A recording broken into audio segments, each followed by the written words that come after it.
This is Lesson 3 in a series titled Old Cosmic Consciousness, given by Father Paul of the Holy Order of Man on October 15, 1969. This lesson can also be heard on tape number 602C.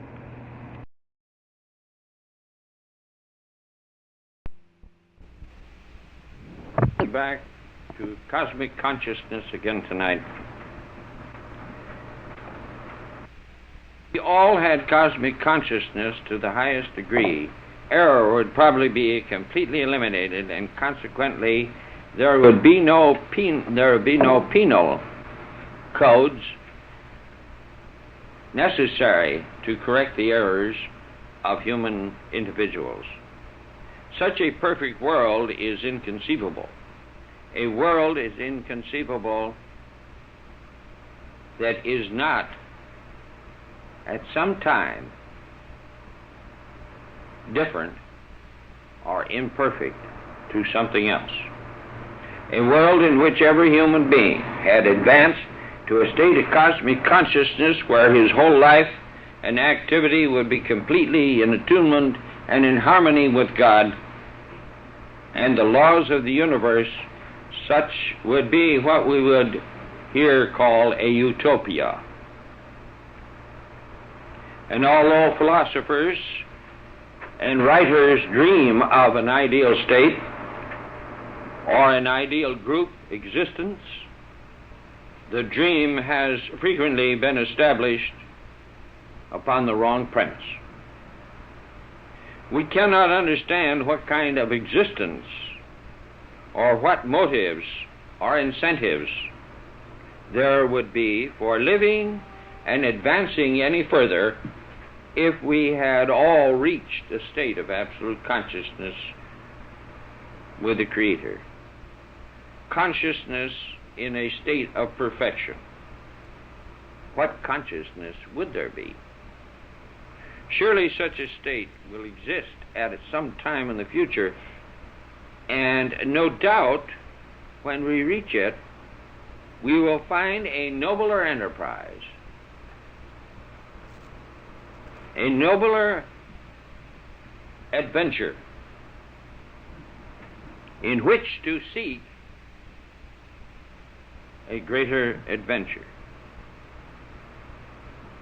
And no doubt we will reach it. When we reach it, we will find that the activities and our abilities will be pretty nearly on a par. But there will be things which we have not known, not necessarily of the earth world as we know it today. There will be greater fields of accomplishment before us, maybe not with group or one another, but we will have perhaps reached a place that there will be necessity to move toward that which we must strive, although in all probability such error will be eliminated. Error in comparison to what we consider a norm in spiritual elevation. Is there such a thing existent? That is, man will be able to function on a higher plane, and his adjustments in turn will be more noble. He must consider cosmic consciousness as a process today in our own particular state of development rather than an accepted thing in itself. If you visualize what the planet Mars would look like, or Jupiter, if you were suddenly placed upon it, your whole concepts would be based, again, as we have said, upon the experiences you had previously had. while you could imagine conditions of different sets of organization of matter, perhaps your past experience would help you a little, and the arrangements of how it fit together. What you were familiar with on earth, what you had seen happen, you still would imagine nothing completely new if you did it on the base of a strictly experience basis. Artists have attempted to paint the picture of our Blessed Mother or the Master. They have attempted to paint the pictures of many other masters, but never one of them have painted the pictures the same. And if you analyze them closely, you will see that each one picks out certain elements or certain attributes of attainment. And this is the basic foundation upon which the picture is made. In psychology, we would say that this was his norm, or a regular condition, or some other thing which you might use. You might even say, well, he's a pretty good egg in your imagination. But if he were on Mars or Jupiter, he might be compared with a man who was power drunk here. A higher degree of cosmic consciousness than you now possess is something of which you have no knowledge and have not experienced. Therefore, if anyone tells you that he can explain a process to which that state can be reached, he is in error and either trying to deceive you or to mislead himself. Try the experiments of various ways. Stop thinking for a moment of something you were doing 10 minutes ago and see what happens in your own personal consciousness, in your own personal being. Just stop thinking entirely for a few moments and see how difficult it is. Stop thinking for a few moments, and after you have thought of it, a thought of some incident that happened perhaps a week or two ago, and you have started to feel it, relive it, adjust your thinking, eliminate from your mind the use of all words and visualization, as we have said, and see how much feeling you have left. And you'll probably find that you cannot accomplish it. You'll find that your memory is built up primarily of the visual images and words, or the sound of your own word on your own ear. This is where man gets his greatest ego food, the sound of his own word on his own ear. For he loves to feel that his intelligence comes from within and his wisdom comes from there too. Or they are the mixed product of something from within and his own memory. Modern psychologists sometimes define thinking as the process of subvocal talking, as we've said.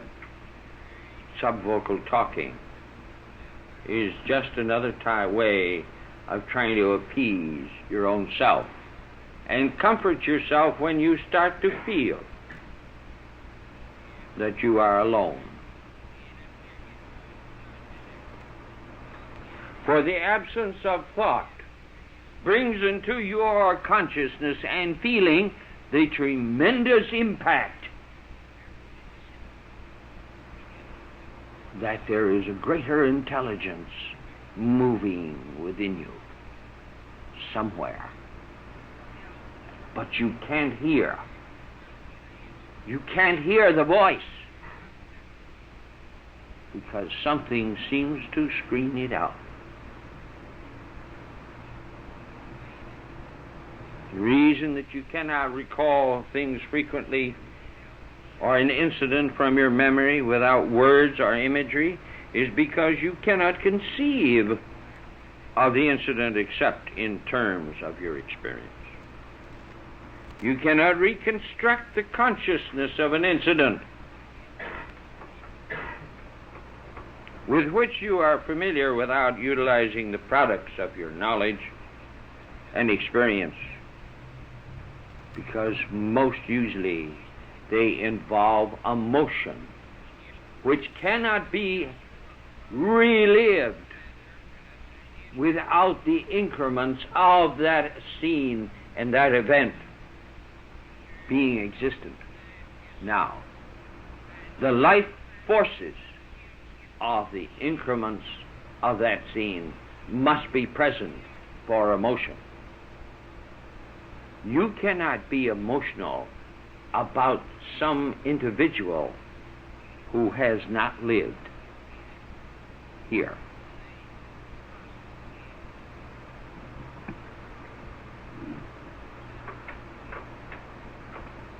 For this reason, the state of developing cosmic consciousness must be acquired by the individual.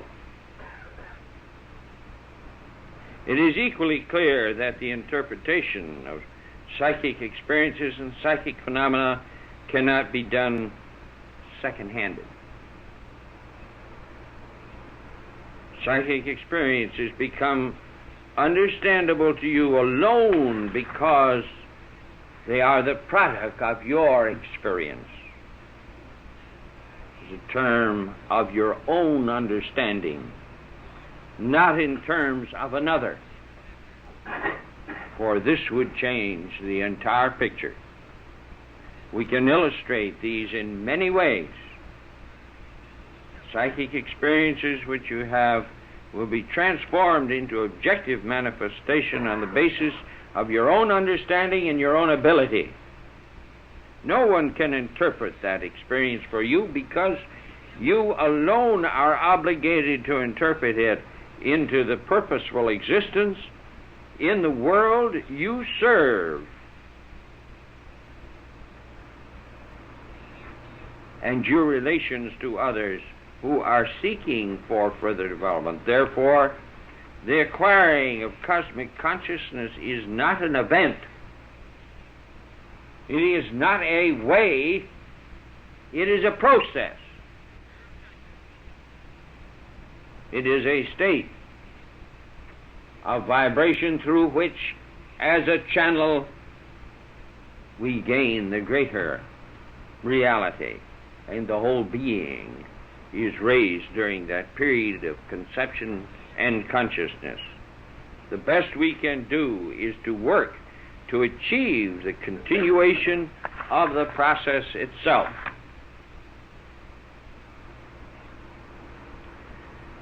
In the Buddhist, or should we say from a Buddhistic standpoint of view, of nirvana, as it's sometimes called, what is virtue, power, height, and greatness of love?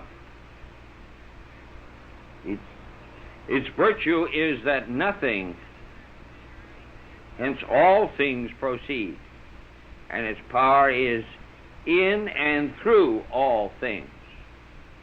Its height is as high as God, and its greatness is greater than God. Whosoever findeth it findeth nothing. Thus he has found all things. That I say its virtue is nothing, thou mayest understand, you may understand this when you have gone forth wholly from the creative standpoint of view. You have left the creature behind, for the creature understands it not. Then you are in the eternal one, which is the presence of God himself. And then you shall perceive and feel the highness of the virtue of love. The virtue of love. Also then, whosoever finds it finds nothing but all things. That is true for he who findeth a supernatural or supersensual abyss, having no ground, where there is no place to dwell in, he finds also nothing that is like it, and therefore he may be compared to nothing. For it is the state and point of periodicity at which you exist, where there is no resistance to the eternal. It may be compared to nothing, for it is deeper than anything which you have previously conceived, and it is nothing in all things. It is that only good which a man cannot express or utter,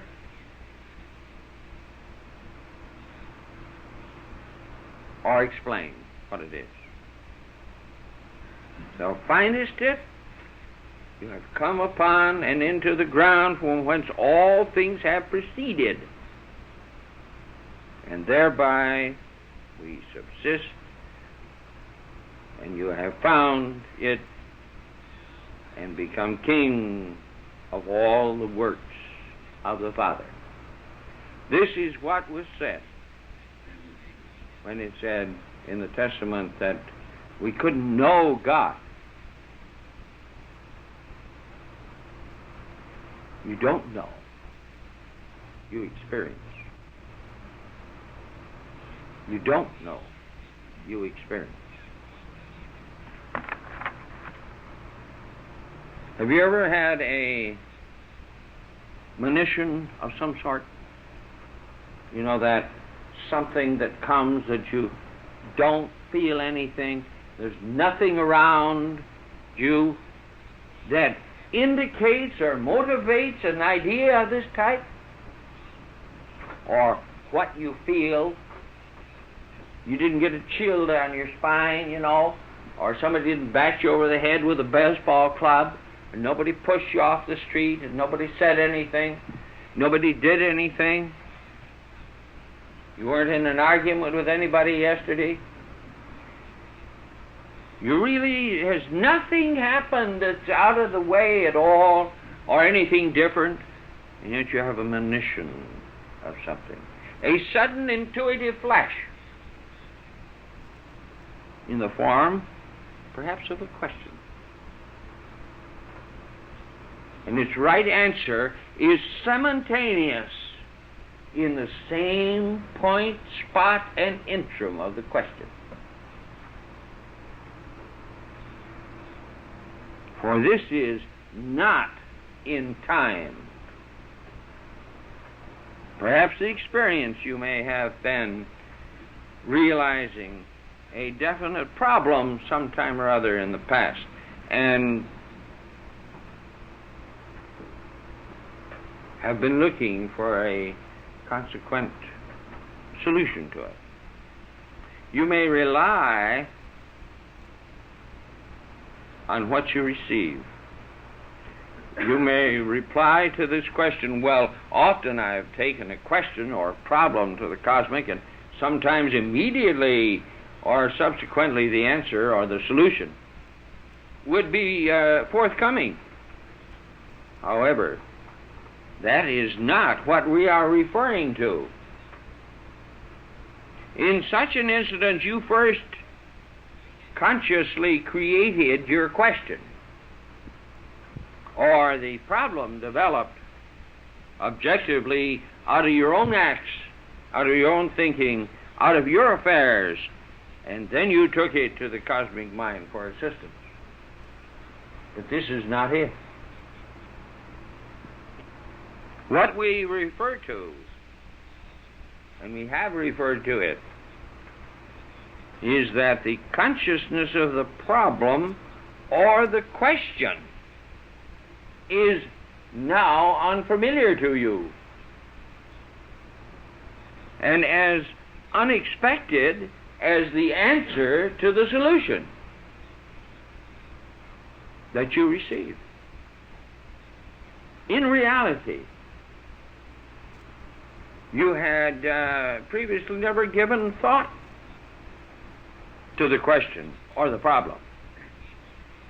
To put it even more simpler, almost everyone has heard someone say, strange. You know, an important question just came to my mind, and the effective answer as well. If I only knew someone who had need of such information, how useful it could be to them. Because this does not enter into my life stream or my experience. I've had nothing to do with anything like this, and I'm not.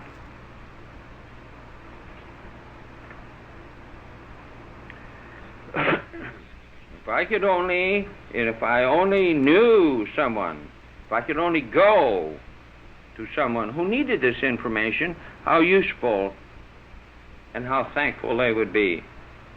I, and perhaps you, have often also heard persons say, you know, if I were in this business or that business, I'd overcome that particular problem with which they are faced by doing so and so. Then they go on to relate an outstanding and very practical solution to the problem. You know that the business and its problem is quite distant from their occupation. That is, their everyday call in the field of industry. You ask them, whatever made you think of such a solution? It does not immediately touch your life and affairs. They will generally reply, really, I do not know. It just dawned on me. Or rather, it just came as a flash. Usually the individual does nothing further about this experience.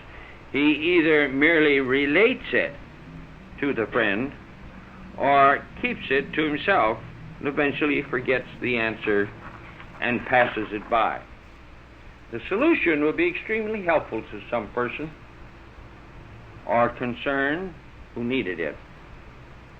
In fact, the question or the problem realized in such an experience is usually a very definite, in all its details, that by its nature we would know just what people to approach, perhaps not by name, but in that line of business or that business organization that would be most benefited by the knowledge you have received. But we are so constantly tied up within ourselves that even though we knew it was useful and perhaps of great value, we would be prone not to approach anyone by it. However, as said, the average person does nothing about such an experience, for he hesitates to offer advice on that of which he is not known as an expert or a specialist. Then again, we may feel that the preferring of such information unsolicited may be offensive to someone whom we have not known. We may think that he might make us think of the fact that we weren't in his business, so it really wasn't any of our business anyway. These conclusions by one having such an experience are false, as we shall see. Let's start with the beginning of a certain situation to understand these mystical laws and the principles involved in their experience. In the cosmic sense, we human beings are not puppets. We are dual beings in a sense. And in addition to the physical and outer self, as we know it, with its functions of growth, assimilation, reproduction, locomotion, and so forth, there is also the inner self, the one we are interested in, with its divine consciousness, which makes us feel self-conscious beings. I said feel, you notice. Conscious beings, able to see and know the workings of the cosmic plan. If we are not between us and the eventual image. Our self has its attributes of mind as the body has the organs of the brain.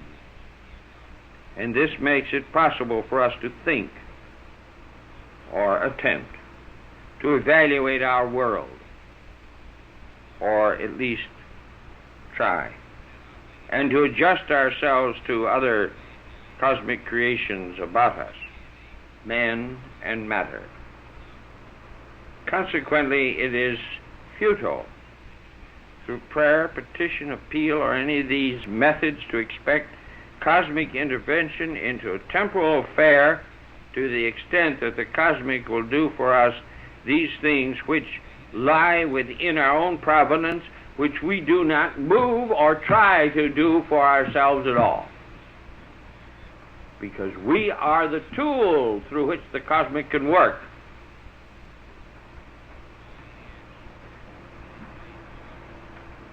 Sometimes that cosmic revelation, the proudest procedure disclosed, requires our communicating with a certain organization or a certain person, calling upon them certain lines of work, because they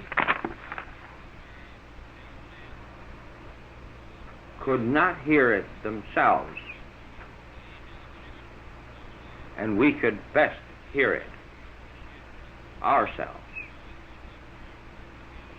Furthermore, two persons are equally in need of such a solution to a similar problem, and they appeal to the cosmic for the solution, may not be able to receive the same for each other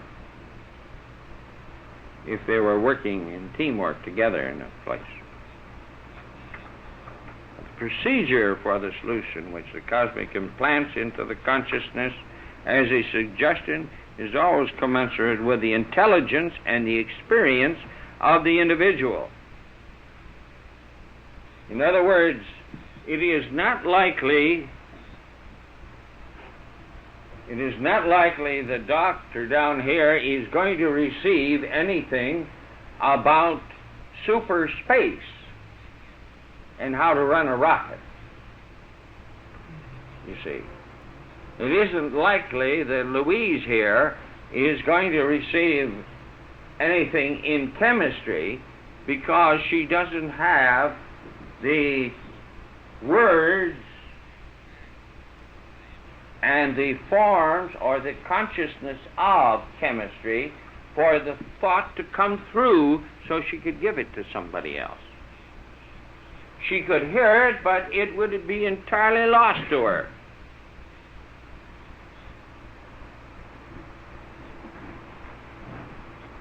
Now, she might, if she were a chemist, receive things that she had never heard being done before.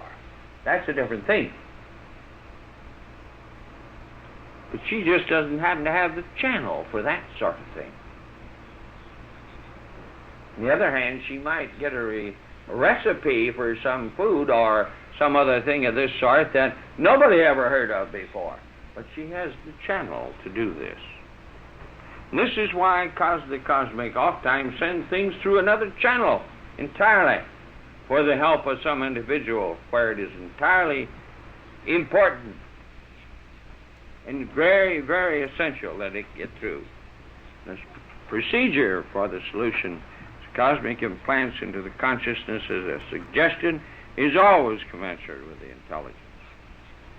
After all, it is not logical. No two people are intellectually alike, nor have they had identical experiences in life, and a procedure cosmically proposed to one person might not be thoroughly comprehended to another, even though it is his problem were it the same. Consequently, the cosmic puts us in touch with those circumstances, events, objects, and knowledge, and the people whom can best assist us. So don't close your mind to an idea if it comes quickly to somebody and they tell you of it. Don't cast it aside. Put it on the shelf. Bring it to your teacher. Bring it to someone who maybe has a little more moxie than you have, and let them talk about it. And very often you will find that, as the old saying goes, great wisdom comes from the mouth of babes. However, there is another side to this matter. It's obviously would not be sufficient cosmically to inspire Mr. Jones with the idea of calling upon Mr. Smith, who has the information needed to solve his problem, if Mr. Smith would not cooperate. Such would be the effectual process, and certainly the cosmic is capable of bridging any possible oversight that humans would make in their thinking. Therefore, an essential requirement is that all parties concerned on the cosmic path and plan, the recipients,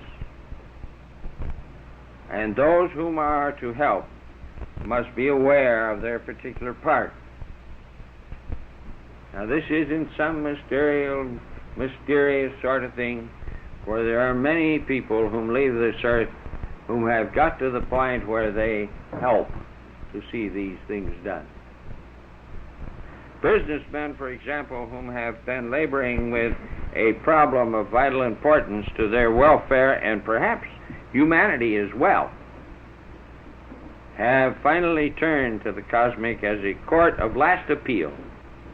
Eventually, perhaps during one of their periods of meditation, they receive as an intuitive idea a solution in the form of a plan to follow. The plan might require that they call upon a man connected with a certain industry or financial group or a spiritual group. This they would then do, and after outlining their proposal to such an individual, to their amazement, they might say, you know, it is perhaps a coincidence that very, very recently I had been thinking along those same lines. In fact, I have been going over in my mind many of the very things you propose. Therefore, I'm interested and will be glad to further entertain your idea. Was it, after all, just a coincidence that the needed man, the one who could help us in sympathy with the idea and had been recently thinking about it? No, not at all.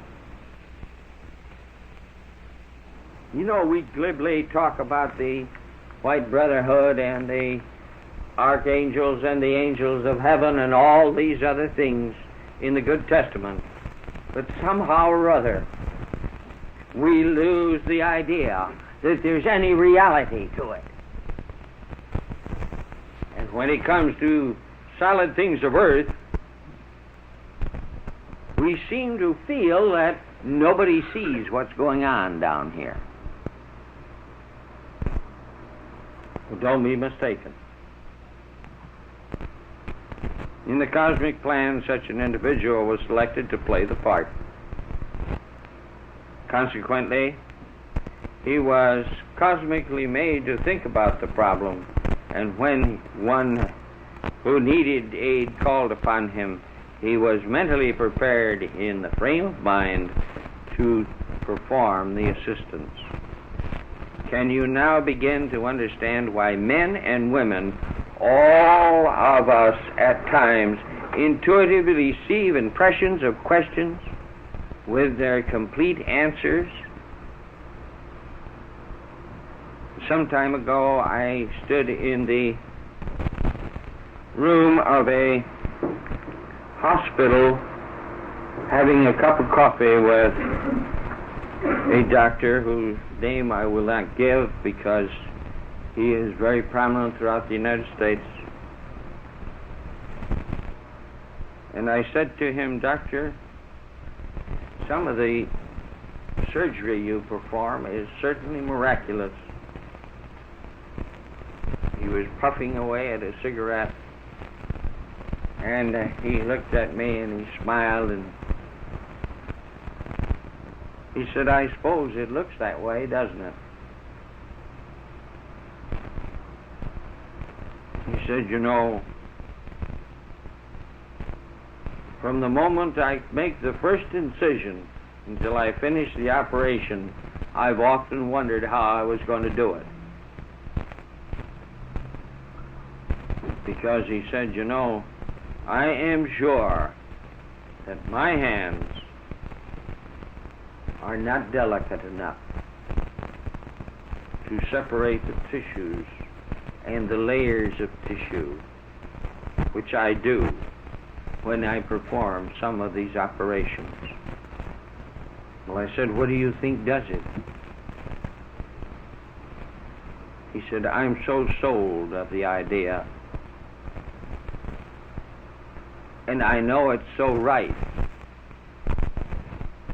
that I don't think about it. I just let it work."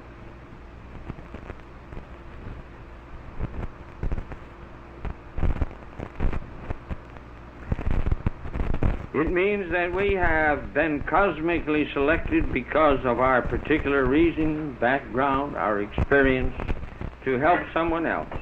It matters not whether we are in a business related to the answer or to a solution of the problem.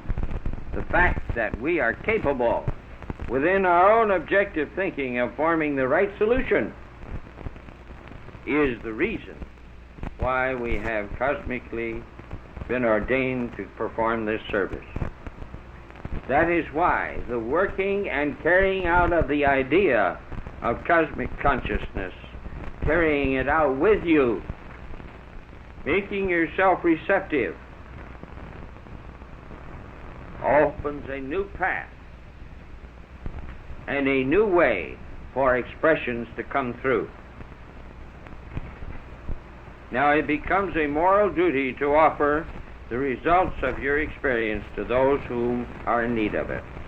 You will always know, not by name perhaps, but by nature of such a cosmic revelation and the kind of people who are most needed, it is most needed with, or the institution or concerns, who is concerned most with it. When approaching them, then do not say that you have a cosmic urge to do so, or to you have been cosmically inspired. Merely formally in writing or in speaking state that you have had an idea which you think will be of use to them and are happy to offer it freely. then clearly setteth forth the idea as it was given to you, and you have rendered a cosmic service. Quite likely you will be given a cosmic reward. Ideals received in such a manner are usually so needed and so beneficial to the one who receives it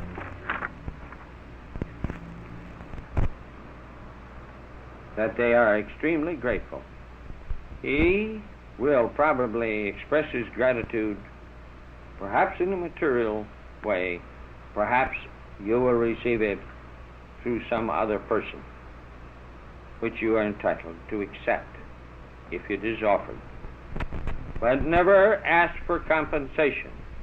Mystically, this principle can be entitled the cosmic law of service. And if we could get your consciousness to the place where you could hold within yourself and your consciousness the things you have learned through divine inspiration and from revelation or intuition from within you,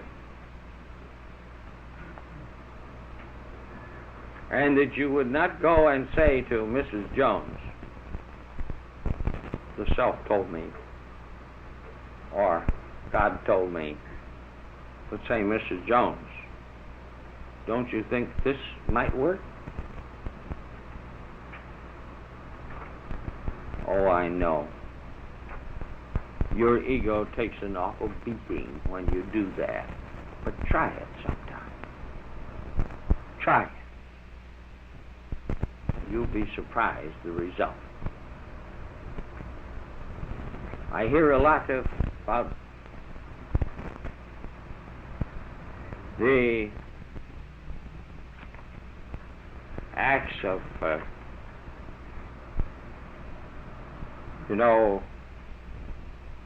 giving freely and selflessness into all this. But let's take a look in the mirror and see how many selfless acts we have performed in the last week. It is therefore a vain and fruitless inquiry to be made, asking beforehand for the knowledge of any unpossessed matter. For knowledge can only be yours as sickness and health is yours, not conveyed into you by a hearsay notion, but by the fruits of your own perception and sensibility of that which you are and that which you have in yourself.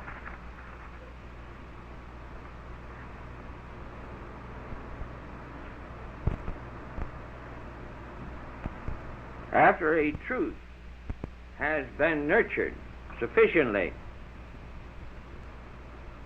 to reveal itself to you and to receive your recognition,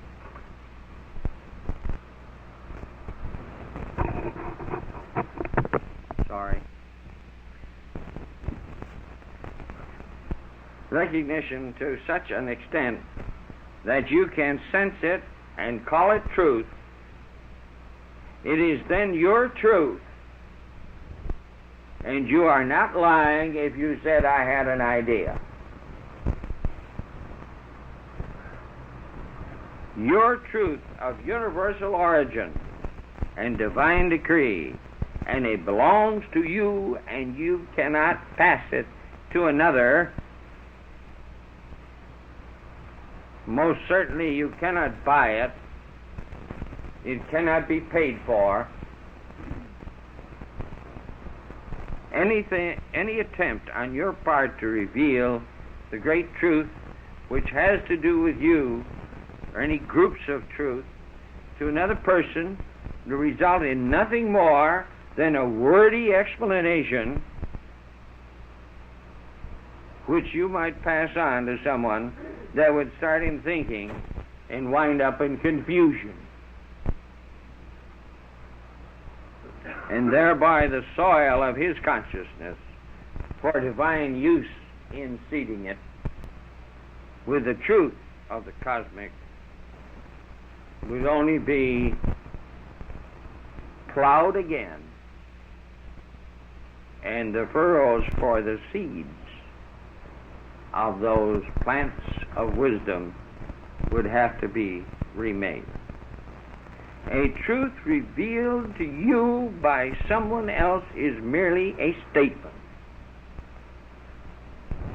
merely a dogmatic or pragmatic idea until you experience it. Then it is yours. Until you take that idea and nurture it, in fact, nurse it along, and until it grows into a blossoming and fruitful thing that is entirely within yourself and your consciousness,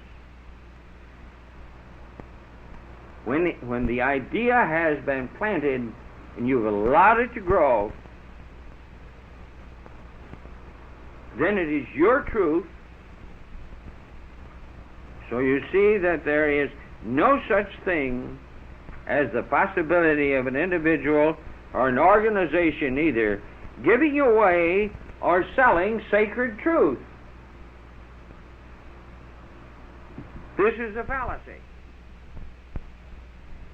For I might stand here and spend the next 4 hours explaining to you the work of a master, and you would go away twice as ignorant as when you came.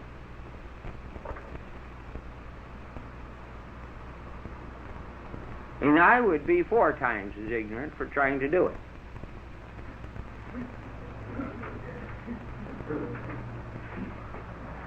Divine wisdom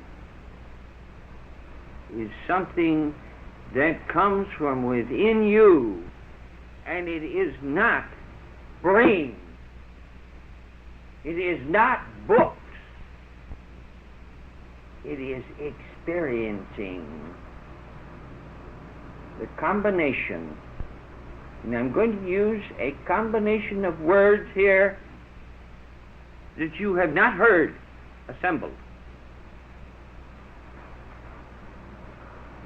It is experiencing sound and vibration, frequency of vibration above the sound level simultaneously.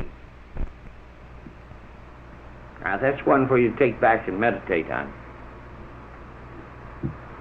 But this is a technological situation explaining what the process, the way of cosmic consciousness is.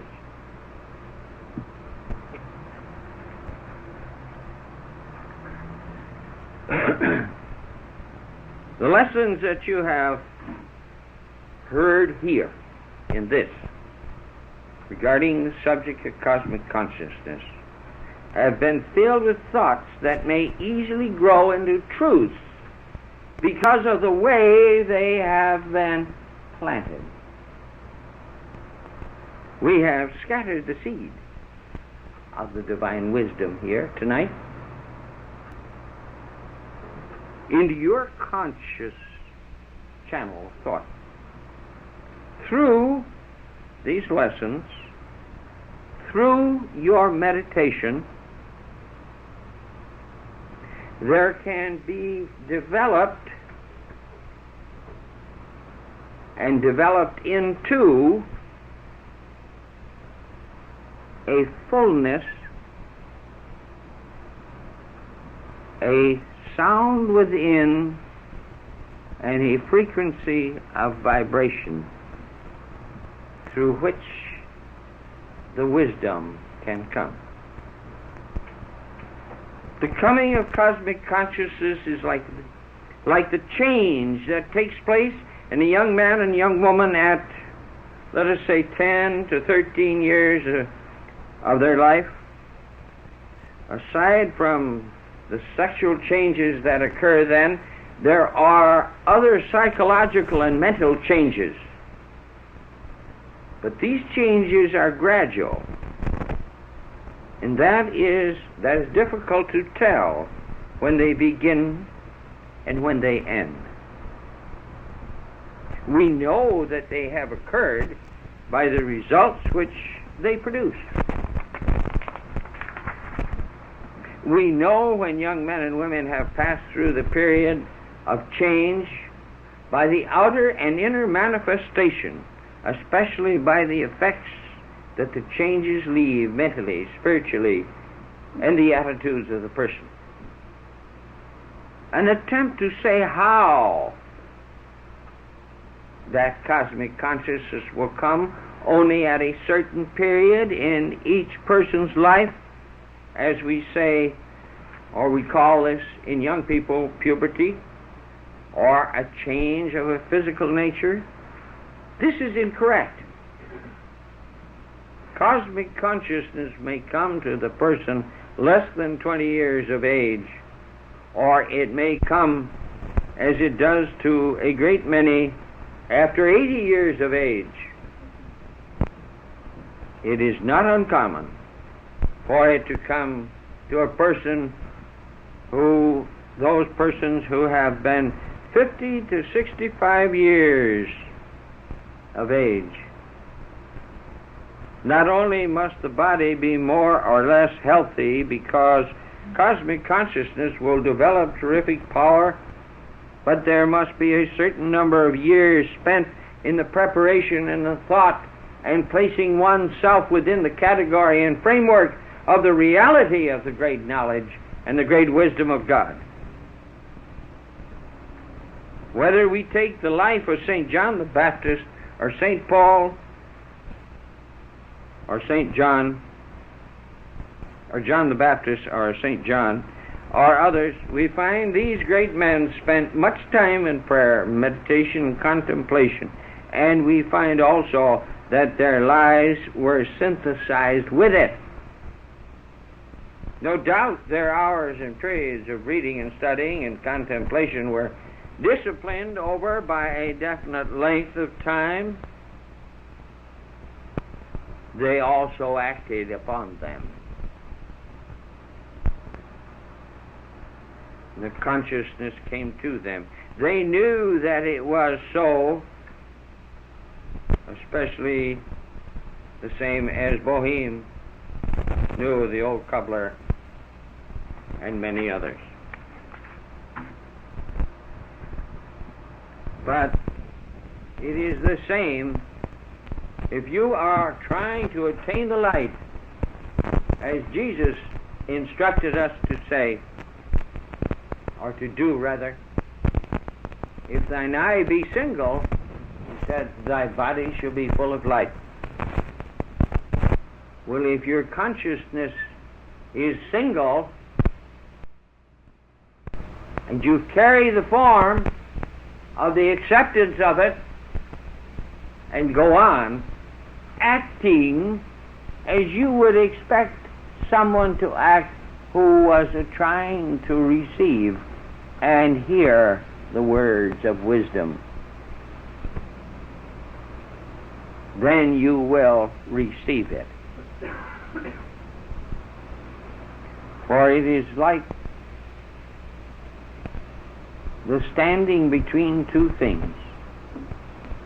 I don't know whether you've ever done any track running or not, but there is an experience that a man has, or woman, either one, when they run.